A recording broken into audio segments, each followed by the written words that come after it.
Hello welcome back to yummy Malabar. ഇന്ന് നമ്മൾ വളരെ ടേസ്റ്റി ആയിട്ടുള്ള അതേസമയം വളരെ ഈസി ആയിട്ട് ചെയ്തെടുക്കാൻ പറ്റുന്ന ഒരു കിഡിലൻ ഈവനിങ് സ്നാക്കിൻ്റെ റെസിപ്പിയാണ് ചെയ്തെടുക്കുന്നത്. അപ്പോൾ വീട്ടിൽ പഴുപ്പ് കൂടിയ പഴമൊക്കെ ഇരിക്കുന്നുണ്ടെങ്കിൽ അത് എല്ലാവരും പൊതുവേ കഴിക്കാനായിട്ട് മടി കാണിക്കും. ഇനിയിപ്പോൾ അങ്ങനെയൊക്കെ ഉണ്ടെങ്കിൽ ഒട്ടും തന്നെ താമസിയാതെ ഈ റെസിപ്പി ഒന്ന് ട്രൈ ചെയ്ത് നോക്കുക. എല്ലാവർക്കും ഒരേപോലെ ഇഷ്ടമാകും. അപ്പോൾ നമുക്ക് വീഡിയോയിലേക്ക് പോയാലോ.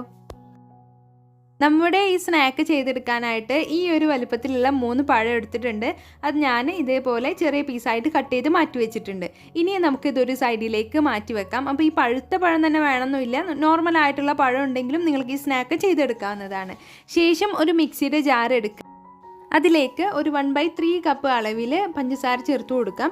അപ്പോൾ ഇതിന് പ്രത്യേകിച്ച് അളവൊന്നുമില്ല. നിങ്ങൾ ഏത് കപ്പാണ് എടുക്കുന്നത് അതിൽ ഒന്ന് മെഷർ ചെയ്തെടുത്താൽ മതി. അല്ലെങ്കിൽ പഞ്ചസാരയുടെ അളവ് നിങ്ങളുടെ മധുരത്തിനനുസരിച്ചിട്ട് നിങ്ങൾ ചെയ്ത് കൊടുക്കാം. അപ്പോൾ അതിൻ്റെ കൂടെ ഒരു ഏലക്ക കൂടി ഇട്ട് കൊടുത്തിട്ടുണ്ട് ഒരു ഫ്ലേവറിനായിട്ട്. അത് ഇഷ്ടമല്ലാത്തവർക്ക് അത് സ്കിപ്പ് ചെയ്യാം.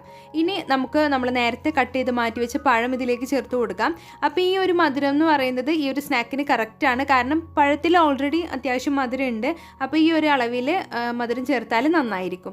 അപ്പോൾ പഴം ഞാൻ ചേർത്ത് കൊടുത്തിട്ടുണ്ട്. ഇനി നമുക്ക് ഇത് നന്നായിട്ട് വീണ്ടും നല്ല സ്മൂത്തായിട്ട് ഇതൊന്ന് ബ്ലെൻഡ് ചെയ്തെടുത്തിട്ട് വരാം. പഴവും പഞ്ചസാരയും എല്ലാം കൂടി നന്നായിട്ട് മിക്സായി വന്നിട്ടുണ്ട്. ഇത് ഇത്രയും മതി. നല്ല സ്മൂത്തായിട്ടുള്ള കൺസിസ്റ്റൻസിയാണ് നമുക്ക് കിട്ടേണ്ടത്. ഇനി അടുത്തതായിട്ട് നമുക്കിതിലേക്ക് 1/2 കപ്പ് അളവിൽ മൈദാമാവ് ചേർത്ത് കൊടുക്കണം. അപ്പോൾ മൈദാമാവ് ഇല്ലാന്നുണ്ടെങ്കിൽ നിങ്ങൾക്ക് ഗോതമ്പ് പൊടിയും യൂസ് ചെയ്യാം. ഗോതമ്പ് പൊടി ചേർക്കുമ്പം ഒന്ന് അരിച്ചെടുത്തിട്ട് വേണം ഇതിലേക്ക് ചേർക്കാനായിട്ട്. കാരണം ഗോതമ്പ് പൊടിയിൽ അത്യാവശ്യം വലിയ തരികൾ ഉണ്ടാകും. അപ്പോൾ ഇനി നമുക്കിത് നന്നായിട്ടൊന്ന് വീണ്ടും ഒന്ന് ഗ്രൈൻഡ് ചെയ്തെടുത്തിട്ട് എല്ലാം കൂടി യോജിപ്പിച്ചെടുത്തിട്ട് വരാം. മൈദയും പഴവും പഞ്ചസാരയും എല്ലാം നന്നായിട്ട് മിക്സായി വന്നിട്ടുണ്ട്. ഇത് ഇത്രയും മതി. ഇനി നമുക്ക് ഇതൊരു ബൗളിലേക്ക് മാറ്റി കൊടുക്കാം. കണ്ടില്ലേ, ഈ ഒരു കൺസിസ്റ്റൻസിയാണ് നമുക്ക് കിട്ടേണ്ടത്. അപ്പോൾ നമ്മൾ ആദ്യം ഇത് ഒന്ന് മിക്സായി കഴിഞ്ഞാൽ നമുക്ക് ഒരു സ്പാച്ചുലയോ അല്ലെങ്കിൽ സ്പൂണും വെച്ചിട്ട് നന്നായിട്ട് മിക്സിയുടെ അടിവശത്തോട് കൂടിയിട്ട് നമുക്കൊന്ന് ഇളക്കി കൊടുക്കണം. കാരണം അടിയിൽ എങ്ങാനും മൈദ മിക്സ് ആവാതെ കിടക്കുന്നുണ്ടെങ്കിൽ അതൊന്ന് ഗ്രൈൻഡ് ചെയ്തെടുക്കാൻ വേണ്ടിയിട്ടാണ്. അപ്പോൾ ദേ ഇപ്പോഴാണ് കറക്റ്റായിട്ട് നമ്മുടെ ബാറ്റർ ഇവിടെ റെഡി ആയിട്ടുള്ളത്. മൈദ എല്ലാം നന്നായിട്ട് മിക്സ് ആയിട്ടുണ്ട്. ഇനി നമുക്കിതൊരു ബൗളിലോട്ട് മാറ്റി കൊടുക്കാം. അപ്പോൾ നമ്മുടെ ഈ ബാറ്ററിൻ്റെ കൺസിസ്റ്റൻസി നിങ്ങൾ കണ്ടില്ലേ, അധികം ലൂസും അല്ല എന്നാൽ അത്ര തിക്കും അല്ല. ഈ ഒരു പരിവാണ് നമുക്ക് വേണ്ടത്. ഒട്ടും തന്നെ വെള്ളം ചേർക്കേണ്ടതായിട്ട് ആവശ്യമില്ല. ഇനി ഇതിലേക്ക് 1/2 ടീസ്പൂൺ അളവിൽ ബേക്കിംഗ് സോഡ ചേർക്കണം, അതായത് അപ്പക്കാരം ചേർക്കണം. അപ്പോൾ ഇനിയിപ്പോൾ നിങ്ങളുടെ കയ്യിൽ അപ്പക്കാരം ഇല്ലയെന്നുണ്ടെങ്കിൽ ഇത് ചേർക്കേണ്ട. ഇനിയിപ്പോൾ ഇത് ചേർക്കാൻ താല്പര്യം ഇല്ലെങ്കിൽ നിങ്ങൾക്കത് ചേർക്കണമെന്ന് യാതൊരു നിർബന്ധവുമില്ല. നമുക്ക് ഒന്നും കൂടി നല്ല സോഫ്റ്റായിട്ടും ഇങ്ങനെ പൊങ്ങി വരാനും വേണ്ടിയിട്ടാണ് നമ്മളിത് ചേർത്ത് കൊടുത്തു എന്ന് മാത്രം. ശേഷം ഇതിലേക്ക് 1 ടീസ്പൂൺ അളവിൽ പശുവിൻ നെയ്യും കൂടി ചേർത്ത് കൊടുക്കാം.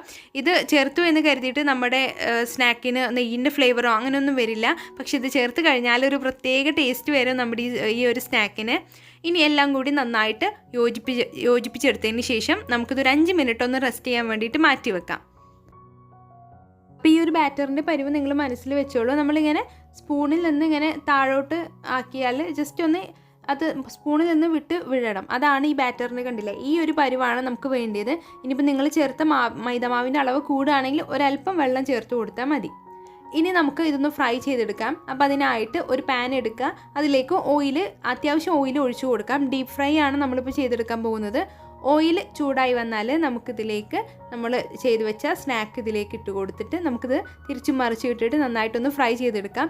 മീഡിയം ടു ലോ ഫ്ലെയിമിൽ വെച്ചിട്ട് വേണം നമ്മളിത് ഫ്രൈ ചെയ്തെടുക്കാനായിട്ട്. ഹൈ ഫ്ലെയിമിലേക്ക് വെച്ച് കഴിഞ്ഞാൽ പുറം ഭാഗം പെട്ടെന്ന് തന്നെ കരിഞ്ഞു പോകും, ഉൾഭാഗം ഒട്ടും തന്നെ വെന്തിട്ടുണ്ടാവില്ല. അപ്പോൾ അതുകൊണ്ട് മീഡിയം ടു ലോ ഫ്ലെയിമിൽ വെച്ചിട്ട് വേണം നമ്മളിത് ഫ്രൈ ചെയ്തെടുക്കാനായിട്ട്.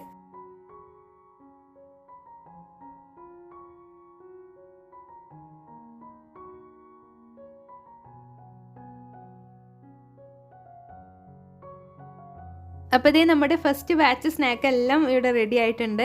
ഇനി ഇതേപോലെ ബാക്കിയുള്ളതെല്ലാം നമുക്കങ്ങ് ഫ്രൈ ചെയ്ത് എടുക്കാം. അപ്പോൾ ഇതേ നമ്മുടെ റെസിപ്പി ഇവിടെ റെഡി ആയിട്ടുണ്ട്.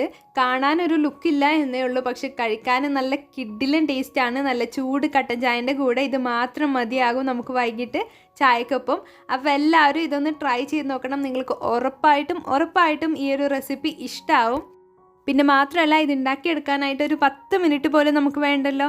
ആ പഴമൊക്കെ അങ്ങ് മിക്സിയിലിട്ട് നന്നായിട്ടൊന്ന് ബ്ലെൻഡ് ചെയ്തിട്ട് ഒന്ന് ഫ്രൈ ചെയ്തെടുക്കുക. അത്ര മാത്രമേ ഉള്ളൂ. അപ്പോൾ എല്ലാവരും ട്രൈ ചെയ്ത് നോക്കുക. ട്രൈ ചെയ്തിട്ട് ഫീഡ്ബാക്ക് അറിയിക്കാൻ മറക്കരുത്. വീഡിയോ ഇഷ്ടമായാൽ എല്ലാവരും ഒന്ന് ലൈക്ക് ചെയ്യുക, ഷെയർ ചെയ്യുക. പിന്നെ ചാനൽ ഇതുവരെയും സബ്സ്ക്രൈബ് ചെയ്യാതെ കാണുന്നവരുണ്ടെങ്കിൽ സബ്സ്ക്രൈബ് ചെയ്ത് സപ്പോർട്ടും ചെയ്യുക. താങ്ക്